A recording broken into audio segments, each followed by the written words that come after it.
12%. That's it. That's it. According to Bain, that is the actual success rate for corporate transformations. I mean, you invest millions, you burn out the team, you hire all these expensive consultants. And for what? An 88% chance of just completely failing to hit your original goals? The brutal number. It is. And, even if you look at the optimists, the firms like BCG or Oliver Wyman, they only bumped that number up to maybe 30%. So best case scenario, you're still failing 2/3 of the time. Exactly. 2 out of every 3 major change initiatives just fall flat. That is not just missing a target. That's like burning cash in the company parking lot. And today, we are doing a deep dive into why this happens, but more importantly, we're looking at a playbook for how to stop it. We are pulling apart. No more dandelions. The 90-Day Marketing Intervention by Jason Seiden. And this is such a fascinating read because it really tackles a specific feeling. You know that feeling when a new leader comes in, announces some new strategic vision, and the team just stares blankly? Oh, absolutely. The source calls it executive whiplash. The team is buried in tech debt, they're cynical, they're tired, and they just decide to wait it out. Right. They think, okay, if I just stay quiet long enough, this new person will get fired or lose interest, and we can all just go back to normal. It's a survival mechanism. Totally. And Seiden's argument is that you can't just transform a team that's in survival mode. You have to intervene first. And the central metaphor he uses, which I honestly love because it sounds so innocent, is the dandelion. Which sounds lovely. Who doesn't like a field of flowers? A farmer. Or, in this case, a CEO. To a CEO who's trying to grow this one sturdy tree that's the unified, strong brand vision, a dandelion is just a weed. Ah, it pops up fast. Looks like success for a day. Yeah, it's bright yellow, but then it just blows away with the first gust of wind. Okay, so let's get into the diagnosis. If we're failing this badly, what are the symptoms? The source lists 3 big ones we have to unpack. Dandelions, watermelons, and vapor walls. Let's start with those dandelions. That's the alignment problem, right? Yeah. Right, so picture this. The CEO says, we need to improve our customer onboarding using AI. That's the tree, that's the big singular vision. Okay. But then that order trickles down into the silos. Sales, support, marketing. And everyone just retreats to their own little swim lane. Exactly. And because no one is really incentivized to talk to each other, they just optimize for their specific metric. They want a quick win. And the source gives a perfect example of this. Sales takes that AI mandate and boom, improves customer contact rates by 21%. That sounds like a win. I mean, if I'm the VP of sales, I'm putting that right on a slide. Of course. And support uses it and improves speed to engagement by 33%. Also a win. Marketing uses it to customize their content. Another win. Yeah. Everyone hits their bonus. Okay, so everyone won. Where's the failure? The customer lost. The customer didn't get a better onboarding. What they got was a sales rep aggressively calling them, support rushing to chat with them, and marketing blasting them with content all at the exact same time. Oh, it's a disjointed mess. It's 3 separate dandelions. They look like individual wins on a department spreadsheet, but what they really created was just an overwhelmed, terrible experience for the user. They optimized all the parts, and in doing so, they destroyed the whole. That is a killer insight. That individual optimization can lead to collective failure. Which brings us to the second symptom, and this one is very visual. Watermelon metrics. Green on the outside. Red on the inside. I feel like I see this on dashboards all the time. Everything looks green. It's all up and to the right, but the business is actually bleeding. Precisely. And Seiden makes a really crucial point here. Usually, your team isn't lying to you. They're not maliciously cooking the books. They are just reporting on what he calls middle distance dead zones. Okay, define that. What's a middle distance dead zone? It's a metric that's high level enough to look impressive to an executive, but it's not deep enough to show any actual business impact. Think booth visits at a trade show. Ah, we had 500 people stop by the booth. Great, but did you sell anything? Or did you just give away 500 free stress balls? The metric is green, the traffic was high, but the actual revenue impact is deep red. There was an e-commerce example in the notes that really stuck out to me on this. The abandoned cart team. Oh, this is a classic watermelon.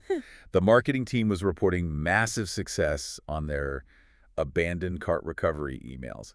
Open rates were up, click-throughs were up, green, green, green. They were high-fiving in the hallways. They looked like heroes. Look at all the people we brought back. But nobody was asking the red question, which was, why are so many people abandoning their carts in the first place? Uh-oh. And it turned out the shopping cart deck was taking 20 seconds to load. It was just timing out. So they were celebrating their ability to chase customers they had effectively locked out of the store. Exactly. The metric was hiding the reality. That's a watermelon. That's terrifying. It makes you question every single report you read. But Okay, so we have dandelions misalignment, watermelons, bad metrics. Now, vapor walls. This sounds like something from a sci-fi movie. it basically is. Vapor walls are those invisible force fields made of old habits. It's when you hear things like, well, we've always done it this way, or legal will never approve that. Or, that's not how we do things here. The source uses a butterfly analogy that I found really helpful for visualizing this. Yeah, it's the difference between what he calls lowercase c change and radical reinvention. Hmm. So imagine a consultant trying to teach a butterfly to fly. They have the manual, they're checking the wind speed, the wingspan, they're doing everything by the book. But the butterfly Oh, won't fly. because its foot is stuck in a spider web. Right. The vapor wall is the spider web. You can optimize the wings all day long. That's just tweaking the process. That's lowercase c change. But until you address that invisible web, the we can't do that mentality, you aren't going anywhere. You're just frustrating the butterfly. And this leads to the final diagnosis, which really sets up the solution. Rehab in a cast. This is the transformation paradox. Companies are always trying to fix a broken process, that's the rehab, while simultaneously locking it down for long-term transformation. That's the cast. You can't do both at once. You physically cannot. If you try to build a long-term strategy on top of a broken marketing function, you just cement the brokenness into the foundation.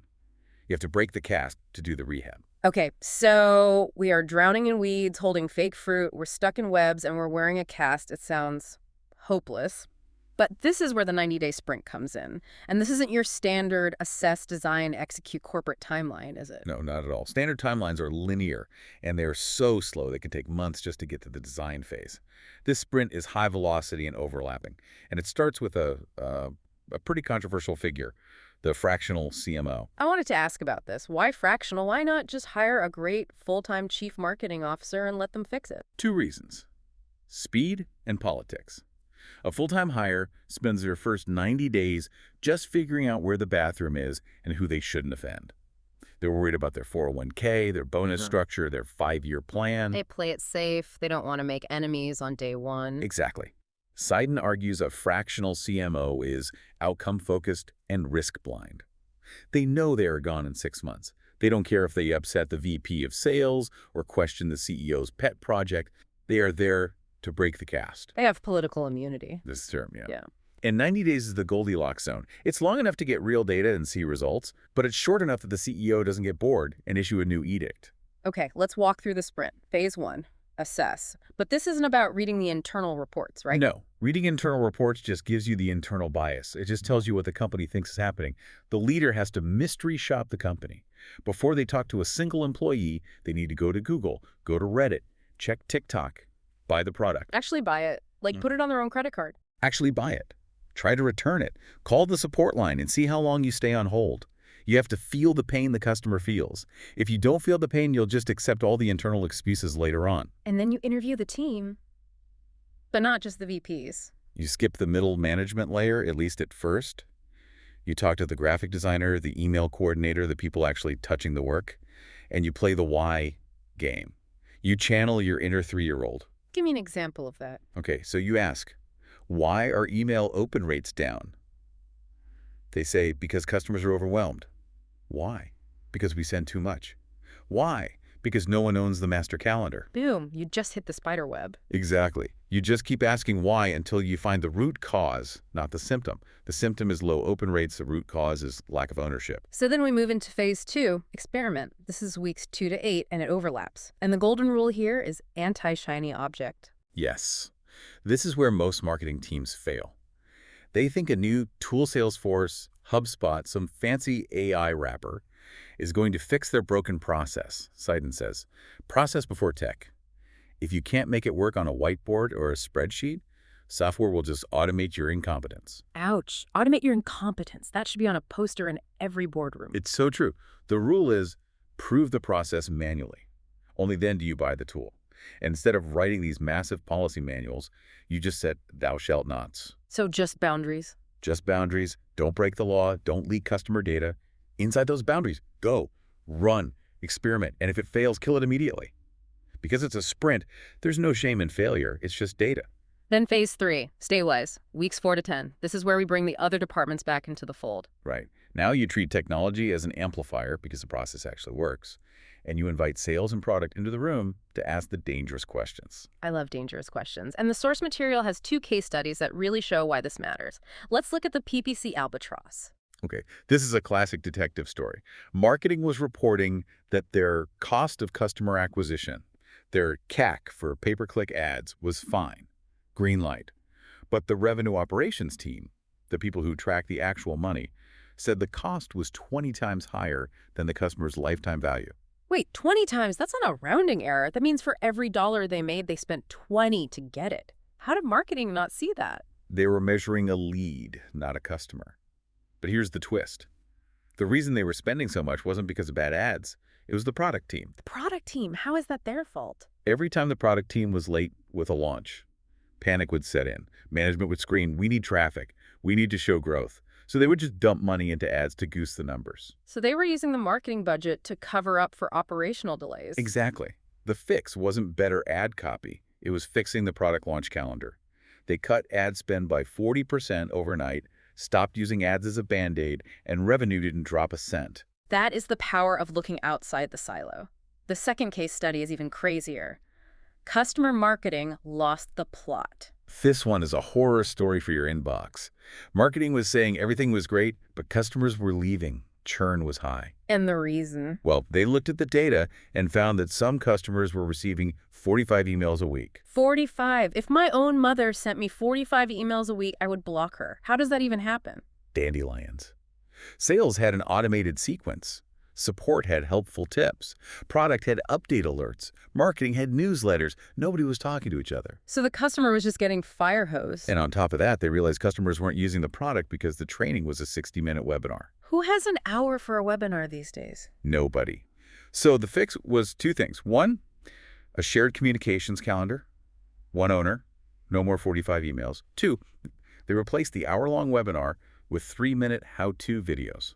Simple. So simple. The result? Yeah. A 70% increase in user adoption in just 6 weeks. That is just wild. It wasn't a $1 million tech overhaul. It was send fewer emails and make shorter video. That's the sprint. You find the spider web, you cut it, and you move on. So we're at the handoff, week 9. The fractional CMO is packing their bags. How do you make sure the team doesn't just slide right back into their bad habits? This is the danger zone. The goal is that by week 9, the internal director of marketing is running the meeting, not the consultant.